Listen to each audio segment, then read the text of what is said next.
Hello, gazers. Hello, gazers, and welcome to the Problematic Gazette, a little spin-off sister show with your two favourite puffs, putting the world to rights and just chatting about the week.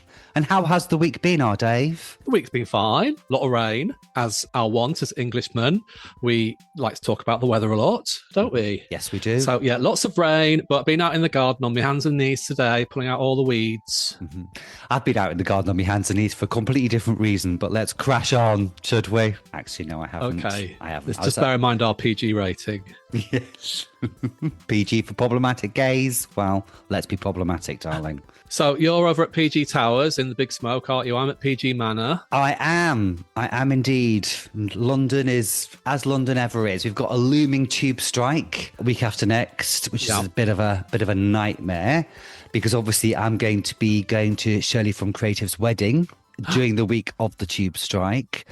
However, because I'm in South London, we have an excellent train service that will take me straight to Gatwick Airport. So finally, the reason for living south of the river. So you're going to foreign climes then? Yes. Fabulous. Yes. Congratulations, Shirley from Creative. Yes. How wonderful. How has it been since we had our last episode on the war game? Any feedback, Dave? Anything been going on? Anything been struck our listeners? Yeah, it's gone down very well. Obviously, rather a not depressing tone, but dulled tone due to the subject matter of nuclear annihilation. Yes. Not something we touch upon regularly on the Problematic Gaze, but yeah, it's gone down very well. Have you had any feedback? I have, actually. Robin on Facebook got in touch with us, and he said that he saw the war game at his secondary school film club.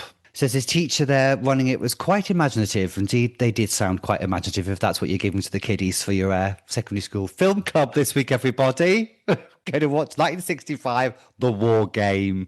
Not The War Games with Matthew Broderick. No, The War Game. Shake yourselves, kids. Shake yourselves. So, yeah. So for anyone who hasn't listened to the War Game episode yet, the War Game is from 1965, and it was kind of like a precursor to Threads, if anyone has had the pleasure / horror of watching Threads. So please go back and listen to the War Game. Yes. We will be lighter next week, won't we? We will indeed. We'll come back to that at the end of this little gazette. Have we got anything else in our bulging mailbag, Dave? We have. So on Instagram, we've had a message from Wildberry Garden. Mm-hmm. Hello there. I fell down a Rita Sue and Bob 2 rabbit hole recently and came across your episode on Rita Sue and Bob 2. Really enjoyed listening and so glad I found your podcast. So that's nice. Thank you, Wildberry Garden. And I'm actually quite envious of Wildberry Garden because their pictures of their garden on Instagram are, well, I'm just very jealous. Their dahlias are something to behold. Is that a euphemism? No, their dahlias are brilliant. Oh, good. Basically. Well, put mine to shame. In with anger, out with love, darling. Absolutely. Yeah. But thank you. Nice new listener there. Yeah, lovely. We've had a message from Fifi on Instagram as well. She's in Hue, Vietnam. After 5 days of seeing the sights, she's having a nice relax on her balcony and thought it was the right time to introduce her mam to the Problematic Gaze. They're listening to last week's Gazette episode, which they're both enjoying. Both agree with Dave about the Thursday Murder Club. As lovers of the book, it was disappointing. Keep up the good work, boys. Kiss, kiss. Oh, fantastic. Nice. She's in Vietnam enjoying. In Vietnam, can you believe it? All across the world. All across the world. Spreading the gaze. Yes.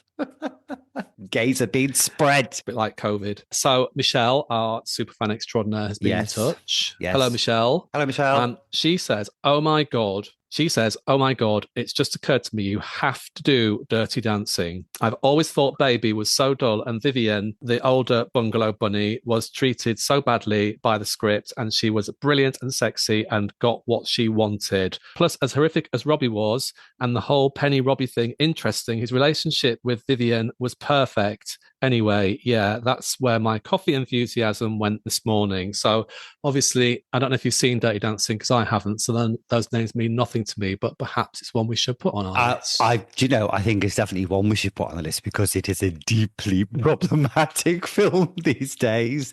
And I last saw it when it came out because it was my late nana's favourite ever movie. My late nana of the pirate horror films from the Working Men's Club as well. And it was her absolute favourite movie. And she played it, I don't know how many times she watched that film. She particularly liked the bit where Patrick Swayze came out of bed naked in the morning and would slow the VHS down, trying to catch a glimpse of his knob. Couldn't see it, obviously.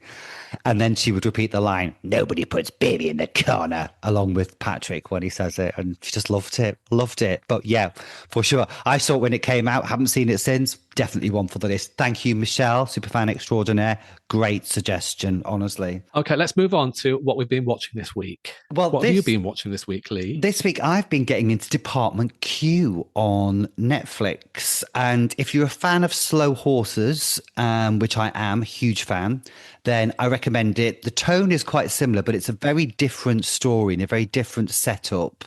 Set in Glasgow and twisty-turny in an unexpected way, actually, because the twists and turns are not what you think are going to happen. What happens actually is not where your head is going to go with it. So thus far, very, very good. And what are you watching this week, Dave? I'm watching, or I've just started watching, because it's back. Autumn is a-coming. The Great British Bake Off. Mm-hmm. Yes. Yes, I watched it too, actually, because I didn't really watch the last series. I didn't quite get into it. Did you think that Jurassic Park thing in the opening titles was a little bit overblown? Oh, I didn't see the beginning bit. Oh, it did go on a bit. I delved in about 5 minutes in. You're no fan. What are your thoughts on the contestants? Who stands out for you? I like it. It's kind of like a mixed bag, isn't it? I'm just scrolling through now. So obviously, for people who haven't seen it yet, we won't spoil it. There was a lovely guy called Hassan who was just a little bit shit. Yes. To put it bluntly. Have you just spoiled it? I'm quite liking... I've probably just spoiled it. I quite like Jessica, the drag king. I don't remember that. I didn't realise she was a drag king. I don't remember that at all. Yeah, she is. Blanked out about that. I took a real fancy to a drag king about 2 years ago at some summer festival with my friend Lynn. Hello, Lynn. And oh my God, this guy was beautiful. He was absolutely stunning. Yeah, really did something quite strange to me inside, darling. PG rating. PG rating. I quite liked Ian, the guy from Northern Ireland who did that fabulous Swiss roll with the university on. He was quite sweet. Does look about 12, bless him. Yes. Yeah, I quite like Toby. Was he a martial arts person? Oh, yes. Although he did have a bit of a mare with his cakes, didn't he? Did have a bit of a mare. There's Posh Tom, the pretty gay boy. I just thought he was quite pretty, wasn't smug. He? Yeah. Sorry. Don't be horrible. We like to judge on problematic gays. He was a little bit smug. I did like Toby, and I also liked Natalia from Ukraine. Yes. I thought she was great. I welled up when Natalia won, actually. I thought she made this amazing landscape that was just like, it was like a model railway set, wasn't it? And I got a bit teared up when she won, bless her. Do you think her bits of moss on her cake, the green bits, do you think that was actually sponge, or do you think a baking sponge, or do you think it was just bits of sponge dipped in ink? It's got to be a baked sponge, hasn't it? You can't just have a normal sponge. God, it's like you've never watched the show after 16 bloody years. Gazers, what did you think? Because that did play on my mind for quite a while after that, I have to say. Yeah. But I did also like Nadia, who was the hairdresser from Liverpool. Yes. It says here she's very proud of her roots. I don't know if that's a play on words. That's probably a play on words, isn't it? Yes, yeah. It's still early days, obviously. Still haven't quite got to grips with most of them. I thought Alison and Noel were on good form. It's episode 1, so you dip in and off. I wasn't quite concentrating on it fully yet. I'm coming up to the final on the Sewing Bee on BBC One, which I love. And it's the semi-finals this week, and that's got my full attention. I'm at full attention phase with that show. Right, so now. Yeah, that's high stakes. At the moment, it's very low stakes, and you're not quite not invested in anybody in particular yet. Exactly. But I do agree with you about Alison and Noel. I think they're a great double act, actually. Yes.